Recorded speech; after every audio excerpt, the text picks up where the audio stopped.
वाल्मीकि रामायण में आता है कि भरत को भयानक स्वप्न आ रहे हैं। उसे बार बार अमंगल दिखाई देता है, अशुभ दिखाई देता है। वो व्याकुल है, व्यथित है, चिंतित है। बार बार अपनों की स्मृति उसे घेर लेती है। न जाने क्यों वो रो पड़ते हैं पिता की स्मृति में। वो ये कहते हैं ऐसा कभी हुआ नहीं कि मैं पिता का स्मरण करूं और मेरी आंखों में अश्रु आ जाएं। वे शत्रुघ्न को दिखाना नहीं चाहते अपने भीगे नेत्र कि छोटा भाई अकारण ही चिंतित हो जाएगा।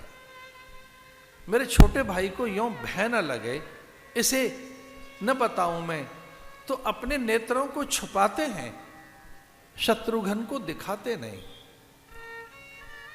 वे इस बात से अधिक व्यग्र और चिंतित हैं कि मेरे नेत्र अकारण ही गीले क्यों हो जाते हैं। मुझे रह रहकर अपने पिता और बहुत व्याकुलता के साथ भैया राम की याद क्यों आती है। वो इस बात से बहुत व्याकुल हैं कि अपनी मां कैकेयी के प्रति उनमें रोष क्यों पैदा हो गया है। वो इतने अधिक चिंतित हो गए कि मुझे अपनी मां कैकेयी के प्रति रोष क्यों है, मैं क्यों उसके प्रति क्रुद्ध होकर बैठा हूं, मुझे क्यों संशय हो गया अपनी मां के प्रति। क्या मेरी मां ने कुछ ऐसा कर दिया।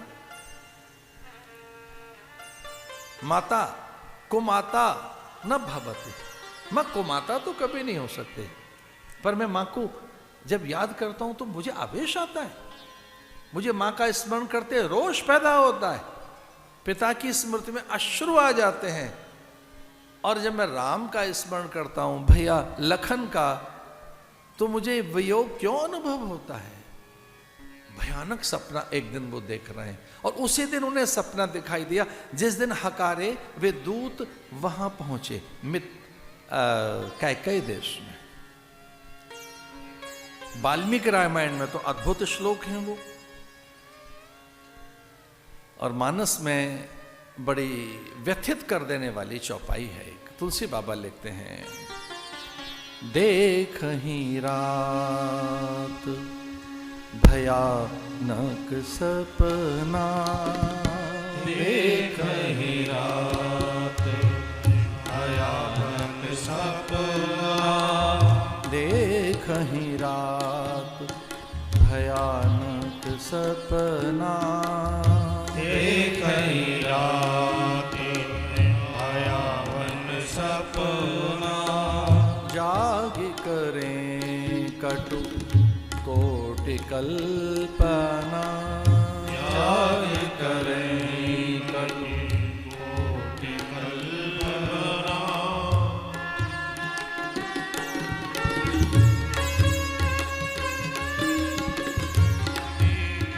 रात भयानक सपना, जाग करें कटु कोटि कल्पना, देख ही रात भयानक सपना, देख ही रात भयानक सपना, विप्र जिवाए दे विधि दाना, शिव अभिषेक करम विधि नाना, विप्र जीवाय दे विधि दाना।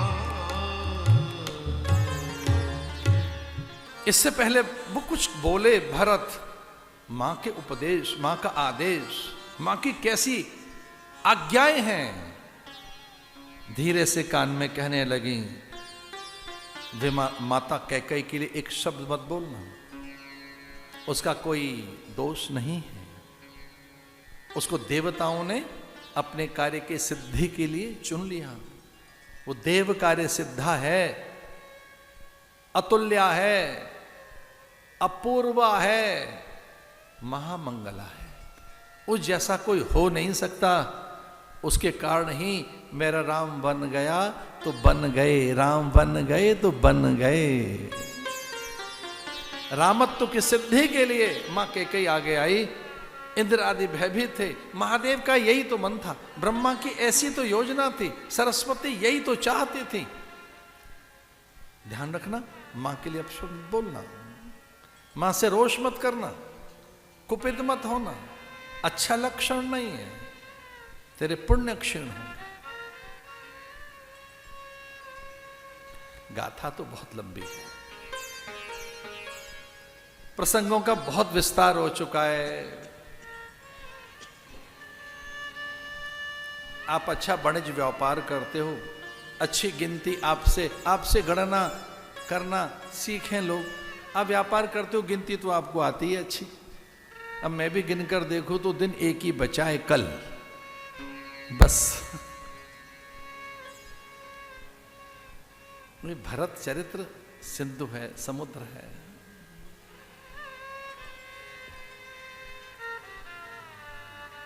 आप जानते हैं किस ढंग से गुरुदेव वशिष्ठ ने उसे समझाया। पिता का दाह संस्कार हुआ,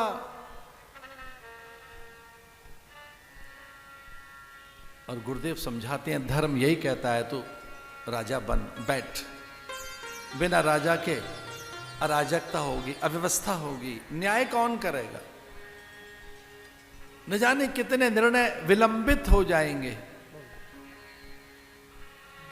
वो कहता है मैं कुछ और नहीं जानता, आप ही दारुण दीनता सबई कहूं समझाए। बिनु देखे रघुनाथ पद जिय की जलनी न जाए। और मैं धर्म अर्थ काम मोक्ष इन्हें नहीं जानता। धर्म न अर्थ ही न काम रुचि गति न चहु निर्वाण। जन्म जन्म सिय राम पदी ये वरदान।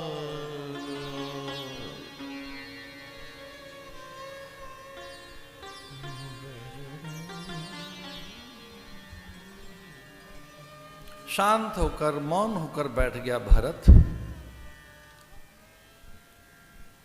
जड़वत पाषाणवत उसके मन बुद्धि में चित्त चेतना गति मति उसकी गुण धर्म प्रकृति स्वभाव में एक चीज बसी है, राम।